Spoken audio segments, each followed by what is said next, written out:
A very good evening and welcome back once again to Bonita Media. Call me Boniface Owino.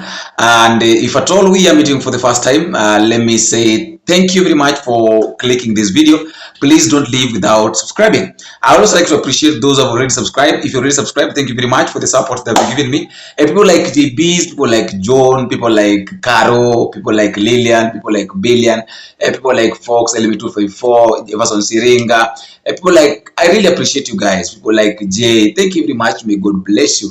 Asanteni sana. I've seen, I don't know who is he, that asked me in the previous video that Bonnie, you're doing a good job. Where can we put, how can we send a cup of coffee? I'll do that in the next video, probably tomorrow. By tomorrow, I just wanted to say it. I'll do that from officially from tomorrow. Let's just finish this week, and then maybe from tomorrow is when we can start. I can just put the number where you can, if you feel like maybe you can send a cup of coffee, you can do that. And because I know that you're good people, guys. When I call you upon, maybe if I want us to do something, we can do it. And I have a lot of things that maybe I would like us to do, but I still want us to grow. I would really like if I can get people whom we can we can help each other. We can tunaweza tukashikana, maybe we support somebody. Maybe mtu ako na shida fulani na anataka usaidizi, tunaweza kwenda tukamsaidia. Inaweza kuwa nzuri, but with, we'll do that with the time. Let us still build our community kuwe nzuri, and then it goes strong, and then from there, now I'll give you the direction. But for a cup of coffee, I'll drop the number officially from tomorrow. Now, getting into the discussion, fellow Kenyans, I would like to say this. That there's a time that I asked this question, that do you really think that William Samoei Ruto, that is the president of the Republic of Kenya, will accept to leave office once he is defeated?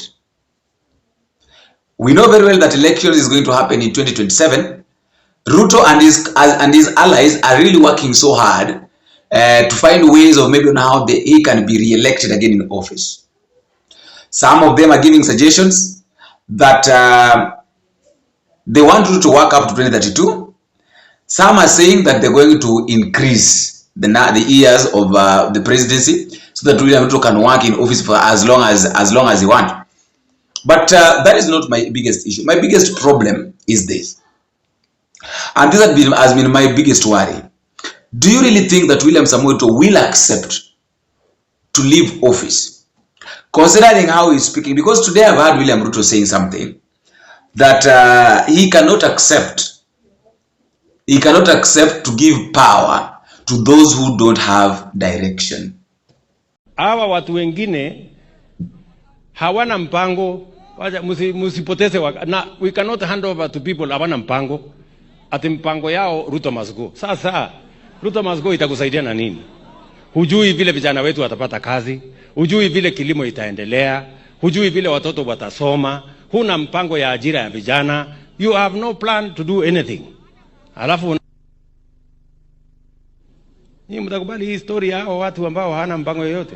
Ati kazi yao kubwa ni ukabila, shares, sijui ya nani, sijui chuki, sijui kisirani. Hata angalia wakiongea, wanaongea na kisirani mingi sana. Ni kama sijui nani aliwakosea. Na kama wako na kisirani na mimi, wawachane na Wakenya, wakuje tukutane kando huko. Kama namna gani? Nitawamalizia pale kando. Wao watu. Here is my question. Between the people that William Ruto is saying that they don't have direction, and him, which group looks like they don't have direction? Because imagine, within a span of less than 3 years, a lot of people have died. Within a span of less than 3 years, there has been a high cost of living. Within a span of less than 3 years, people have been killed. People have been dying in hospitals. Why? Because people have been dying in hospitals because there are no drugs. How many times have doctors gone on strike?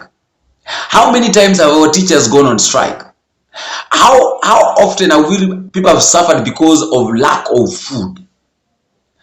How many people died during the 25th demonstration? Why? Because of the way this government increased the rate of standard of living. High taxation. Within a span of less than 3. And then Someone somewhere is seated and is saying that I cannot allow myself to give power to those who don't have direction. You know, William Ruto thinks that simply because he's still in office, then he's really loved by people. That is what he's saying. You are him saying you are improperly saying that I cannot give power to those people who don't have direction. So according to him, Kalonzo Musyoka, Martha Karua, Eugene Wamalwa, Rigathi Gachagua, Fred Matiang'i, Okia Omtata, Jimmy Wanjigi, Willis Otieno, Professor Fred Ogola, all those people don't have direction. He's the only guy with direction, together with his soprano man, Kithure Kindiki. They are the only people that have got direction. So that direction that they have, let me just ask politely, with that direction that they have, what have they done to this nation? No, we accept, Mr. President, you have direction, and you cannot accept to step down for another person to come in power to be the president of the Republic of Kenya, to take over from you because you feel like they don't have direction. Now, my question is very simple. With the direction that you have, you've been having this direction for, you had the direction when you're working with Uhuru Kenyatta for the past 10 years. And then now you've added another 3 years. That is 13 good years with this your direction.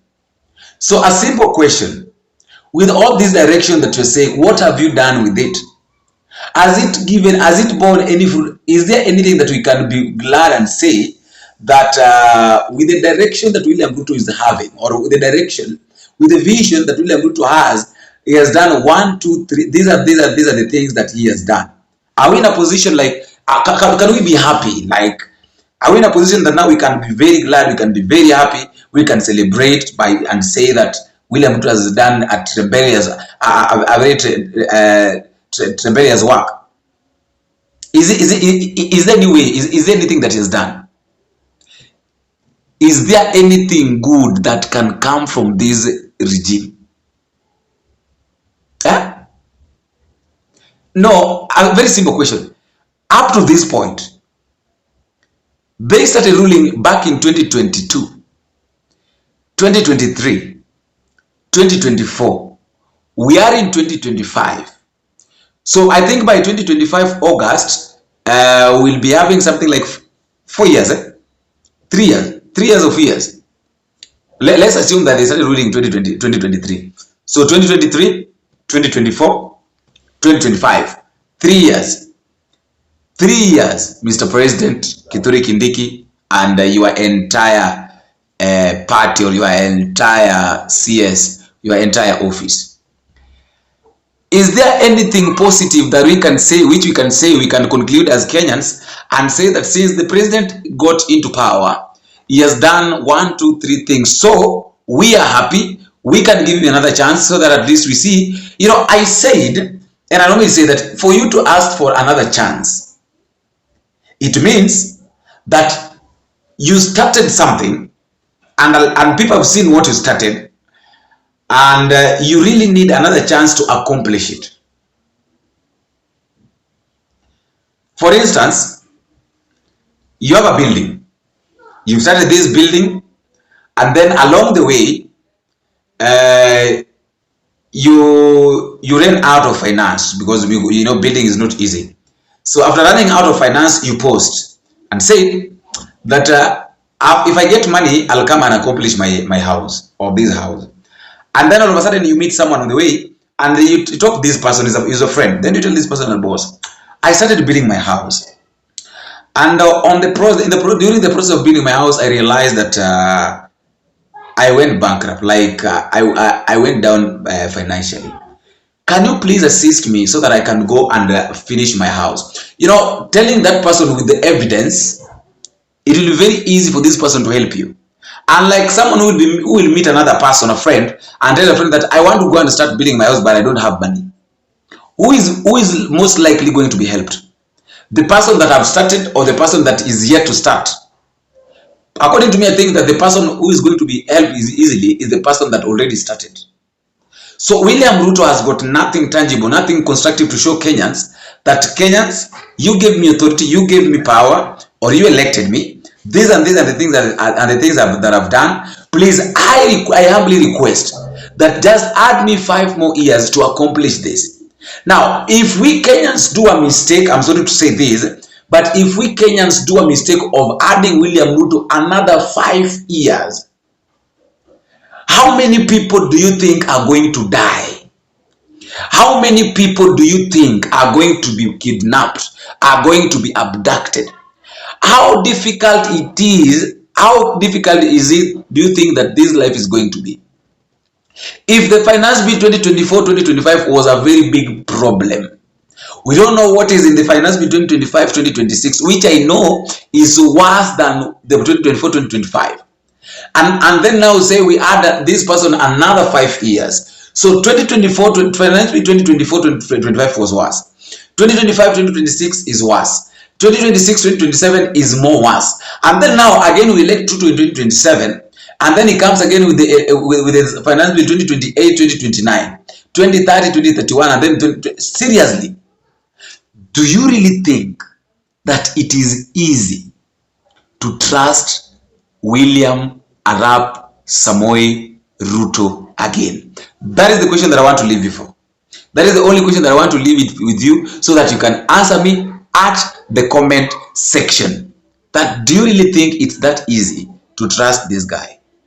Because my brothers, my sister, the direction that this guy has taken us to, the direction that this man has taken us to, we really need to cry. We really need to cry for God to at least send us a helper. Because if he doesn't, if God won't send us a helper, then we are doomed. If God cannot hear our cry and send us a helper, of course he said that he was sent by God to come and deliver Kenyans. From what? That is the question. He was sent to come and deliver us from what? Or to what?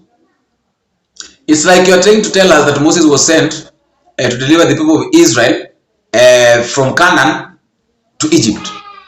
The opposite. We know that they're supposed to come from Egypt to Canaan. Now they're being taken from Canaan to Egypt. That is the current situation in the country. We are coming from a better place to the worst place. And a lot of people are going to cry. A lot of people are going to cry. After all, guys, that is just my thought. And that is all I have for today. I will leave you. And please don't forget to subscribe. Don't forget to drop me your location and your comment.